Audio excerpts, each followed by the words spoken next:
Hi friends, drum roll please.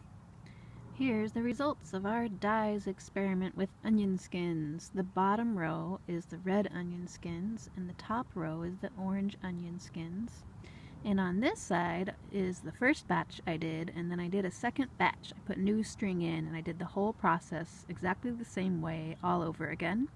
These ones are still a little bit wet from being washed. So when you take the yarn out, rinse it and wash it with soap and water. I just use my hands and put a little dish soap or whatever I have under some warm water and give them a squeeze. Rinse them out and then hang them up to dry. These ones are already dried because you're going to need them tomorrow for our loom weaving experiment. So you can do as many batches as you want until there's just no more color left in the dye. And the way you know is by sticking some string in there, doing it again, and when it comes out, it gets lighter and lighter and lighter.